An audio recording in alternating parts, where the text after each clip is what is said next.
नाक कटवाली भारत की। जी हां, 11 अप्रैल को प्रधानमंत्री नरेंद्र मोदी अमेरिकी राष्ट्रपति जो बाइडेन से मिलते हैं और वहां पर भारत यह कहता है कि भारत पूरी दुनिया की अनाज की जरूरतों को पूरा कर सकता है, हम पूरी दुनिया को गेहूं खिला सकते हैं। और यह वादा कहीं और नहीं किया गया था, अमेरिका के राष्ट्रपति जो बाइडेन के साथ इस बैठक में किया गया था। और बात वहां नहीं रुकी, प्रधानमंत्री जब भारत आए तो बाकायदा गुजराती में संबोधन में उन्होंने कहा कि भाई दूसरे देशों में तो इतनी बुरी हालत है, मगर हम तमाम देशों को जो है गेहूं मुहैया करा सकते हैं। अब सरकार ने गेहूं के निर्यात पर रोक लगा दी है, यानी कि अब भारत दुनिया में गेहूं नहीं बेचेगा, बावजूद इसके कि 11 अप्रैल को यह वादा किया गया था। यह भूल जाइए, कुछ ही दिनों पहले यह वादा किया गया था। और मैं आपको बतलाता हूं दोस्तों, किस तरह से यह खेल कुछ ही लम्हों में पलटा है। मैं आपको बताता हूं। हमारे वाणिज्य मंत्री पीयूष गोयल क्या कहते हैं आपके स्क्रीन पर। भारत के किसान दुनिया को खिला रहे हैं। मिस्र भी मानता है कि भारत दुनिया का गेहूं का सप्लायर है। मोदी सरकार ऐसे कदम उठा रही है ताकि दुनिया को खाद्य आपूर्ति मिलती रहे। हमारे किसान ये तय कर रहे हैं कि हमारे भंडार भरे हुए हैं और हम दुनिया को भी खाना खिला रहे हैं। यह है पीयूष गोयल का बयान, और यह बयान है 15 अप्रैल का। और अब यानी 14 मई को उन्होंने क्या बयान दिया आपके स्क्रीन पर। इस फैसले का मकसद यह था कि भारत की अपनी खाद्य सुरक्षा जो है वो तय की जाए, एक ऐसे वक्त जब खाद्य आपूर्ति में मुश्किल आ रही है और गेहूं के उत्पादन में मुश्किल आ रही है। तो मेरा बड़ा सवाल भारतीय जनता पार्टी के ट्रोल प्रमुख पीयूष गोयल से, क्या यह बात आपको पहले नहीं पता थी? क्या आप इस तरह से कैलकुलेशन करते हैं? क्या इस सरकार के दाएं हाथ को यह नहीं पता कि बायां हाथ क्या कर रहा है? मैं आपको बतलाने वाला हूं दोस्तों कि भारत की इस तरह से नाक क्यों कटी है। मगर सबसे पहले गुजरात में प्रधानमंत्री ने किस तरह से अपने 56 इंच की तथाकथित 56 इंच की छाती को ठोक कर कहा था कि हम दुनिया को गेहूं खिला रहे हैं, गेहूं पहुंचा रहे हैं।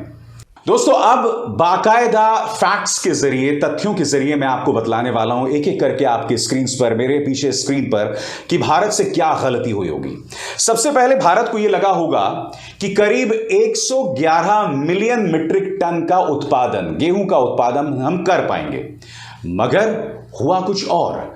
भारत को अब यह पता चल रहा है कि 111 मिलियन मीट्रिक टन नहीं, बल्कि 19 से 20 मिलियन मीट्रिक टन ही उत्पादन हो पाएगा। और सबसे शॉकिंग बात यह है कि इसी वक्त, पिछले साल इसी वक्त यह उत्पादन हुआ था 43 मिलियन मीट्रिक टन। यानी कि पिछली बार जो गेहूं का उत्पादन हुआ था, हो सकता है इस बार उससे आधे से भी कम हो। भारत सरकार इसलिए फैसला ले रहा है।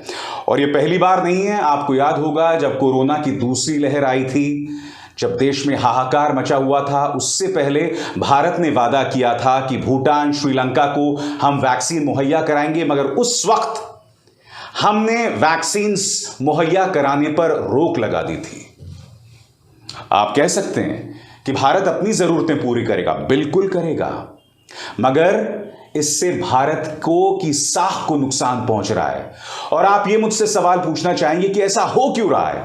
ऐसा इसलिए हो रहा है दोस्तों कि जब विदेश नीति सिर्फ ढोल बजाने तक सीमित रह जाए, जब विदेश नीति वहां बसे एनआरआईज के बीच में मोदी मोदी करवाने तक सीमित रह जाए, विदेश नीति अपने खुद का डंका बजाने तक सीमित रह जाए, तो यही होगा।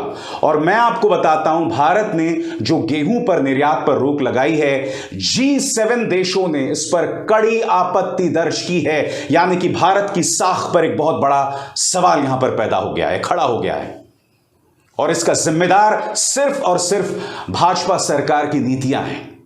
और मैं आपको अब बतलाने वाला हूं किस तरह से भारत की साख को नुकसान पहुंच रहा है, एक एक करके आपके स्क्रीन पर। भारत के प्रधानमंत्री की विश्वसनीयता पर सवाल, यह है पहला नुकसान। और मैं आपको बताता हूं क्यों। क्योंकि प्रधानमंत्री नरेंद्र मोदी ने जो बाइडेन के सामने इस बैठक में यह कहा था कि हम तमाम देशों को गेहूं मुहैया करा सकते हैं। पीयूष गोयल ने अपने इस भाषण में कहा था कि मिस्र जैसे देश मानते हैं कि भारत दुनिया का गेहूं जो है वो सप्लायर है, बावजूद इसके हो रहा है। दूसरा मुद्दा, ग्लोबल बाजार या मंडियों में बतौर सप्लायर भारत की छवि पर धक्का। दोस्तों, ये दुनिया जो है ना वो ग्लोबल विलेज है, यानी कि एक ग्लोबल गांव है और यहां पर हम सब आपस में जुड़े हुए हैं, सबकी अपनी अपनी खासियत है। भारत की यह खासियत है क्योंकि हमारे यहां पर गेहूं का इतना जबरदस्त उत्पादन होता है, हम दुनिया तक ये पहुंचाते हैं, मगर यह आश्वासन करने के बावजूद, इसका डंका पीटने के बावजूद अगर हम देशों तक गेहूं नहीं पहुंचा पा रहे हैं तो हमारी साख पे नुकसान है। अब तीसरी बात, साथ ही इससे संदेश गया है कि बतौर निर्यातक यानी एक्सपोर्टर भारत पर विश्वास नहीं किया जा सकता। आप समझते हैं, दुनिया के मानचित्र पर अगर यह संदेश चला जाए कि भारत पर विश्वास नहीं किया जा सकता तो इसका कितना नुकसान पहुंचेगा। और बात यहां नहीं रुकती, आपको यह समझना पड़ेगा कि ऐसा हो क्यों रहा है। ऐसा इसलिए हो रहा है कि मंत्रालय आपस में बात नहीं करते हैं, सारे फैसले प्रधानमंत्री कार्यालय के सचिव लेते हैं और इसकी चर्चा मैं आगे जाके करूंगा। और सबसे बड़ी बात, इससे किसानों को नुकसान पहुंचेगा। और इससे जुड़ा है मेरा सवाल, क्या मोदी सरकार किसान विरोधी है? और यही नहीं, सरकार ने जो ये यू टर्न लिया है, गेहूं के निर्यात पर रोक लगा दी है, ये किसानों के नजरिए से भी कोई बहुत अच्छा फैसला नहीं है। किसान भी इससे नाराज हो सकते हैं और मैं आपको बताता हूं क्यों। क्योंकि जब निर्यात हो रहा था तो किसान और बिचौलियों के बीच में डायरेक्ट समझौता हो गया था। किसान और जो आड़तिये थे उनके बीच में डायरेक्ट समझौता हो गया था और यह गेहूं डायरेक्टली बंदरगाहों, पोर्ट्स तक पहुंचने लगा था। अब सरकार ने निर्यात पर रोक लगा दी है क्योंकि हो क्या रहा था, जब यह गेहूं डायरेक्टली किसान से बंदरगाहों तक पहुंच रहा था तो उसे बहुत अच्छा पैसा मिल रहा था उसका। अब सरकार ने जो अचानक निर्यात पर रोक लगा दी है, इसका नुकसान किसी और को नहीं, किसान को है। मैं समझ सकता हूं कि किसान के सामने धर्म संकट है, गेहूं की यहां पर कमी है, इसका नुकसान शहर में रहने वाले मिडिल क्लास पर हो सकता है। सरकार के सामने धर्म संकट है, एक तरफ उसका शहरी मिडिल क्लास जिसे वैसे भी रोजी रोटी महंगाई से कोई लेना देना नहीं है, वो सिर्फ प्राइम टाइम में जहरीले हिंदू और मुस्लिम डिबेट्स देखता है, और दूसरी तरफ किसान। तो सरकार ने जो ये गेहूं पर रोक लगाई है, निर्यात पर रोक लगाई है, उसका सीधा नुकसान उस किसान पर है जो सीधे अपने उत्पाद को बंदरगाहों पर भेज रहा था और उसका उसे अच्छा पैसा मिल रहा था। क्योंकि अब जबकि आपने निर्यात पर रोक लगा दी है, उसके बाद कुछ प्रश्न सामने आ रहे हैं और वो प्रश्न क्या है, एक एक करके आपके स्क्रीन पर। क्या मोदी सरकार शहरी मिडिल क्लास के प्रति झुकी हुई है? दूसरा सवाल, किसान को बाजार से बेहतर होते हालात का फायदा क्यों नहीं दिया जा रहा? तीसरा सवाल, अगर उसे गेहूं के न्यूनतम समर्थन मूल्य से 10% बेहतर मिल रहा है तो इसका फायदा उसे क्यों ना मिले? उसके बाद अगला सवाल, किसान की आय बढ़ाना क्या सरकार का लक्ष्य नहीं? और इसके बाद जो अहम सवाल है उसका नाता है उन 80 करोड़ लोगों से जिन्हें आपूर्ति मोदी सरकार कर रही है मुफ्त अनाज के जरिए। प्रधानमंत्री कल्याणकारी योजना यानी PMGKAY के तहत पहले ही 80 करोड़ लोगों को सितंबर तक मुफ्त अनाज का वादा किया जा चुका है। बड़ा प्रश्न, क्या इस पर पूरी तरह से लगाम लगा दिया जाएगा और वो गरीब अब एक बार फिर दर-दर को हो सकते हैं?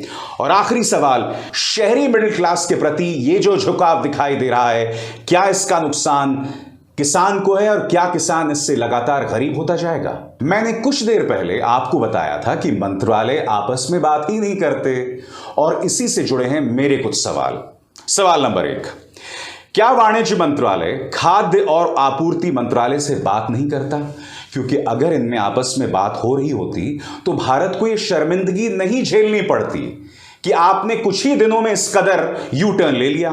क्या मंत्रालय सिर्फ नाम के हैं? क्या तमाम फैसले सिर्फ पीएमओ यानी प्रधानमंत्री कार्यालय लेता है और वो भी अपने सचिवों के जरिए? ये प्रश्न बहुत जरूरी हैं जब बात भारत के साख की हो। अब दिक्कत क्या हो रही है दोस्तों, भारत के इस यू टर्न से G7 देश हमसे नाराज हो गए हैं। एनडीटीवी की खबर देखिए, G7 देश भारत से नाराज। अब इस बार भारत क्या कह रहा है, आपके स्क्रीन पर आने वाला है। भारत ने बीते दिन ही गेहूं के निर्यात पर तत्काल प्रभाव से रोक लगा दी थी। इस फैसले से G7 देश नाराज हैं और उन्होंने इसकी निंदा की है, जिस पर अब भारत ने कहा है कि वो कमजोर देशों और पड़ोसियों को गेहूं आपूर्ति देना बंद नहीं करेगा। गेहूं के निर्यात पर प्रतिबंध का फैसला अनाज के दाम को काबू में करने के लिए किया गया। रूस के यूक्रेन पर आक्रमण के बाद ही गेहूं की आपूर्ति भी प्रभावित हुई।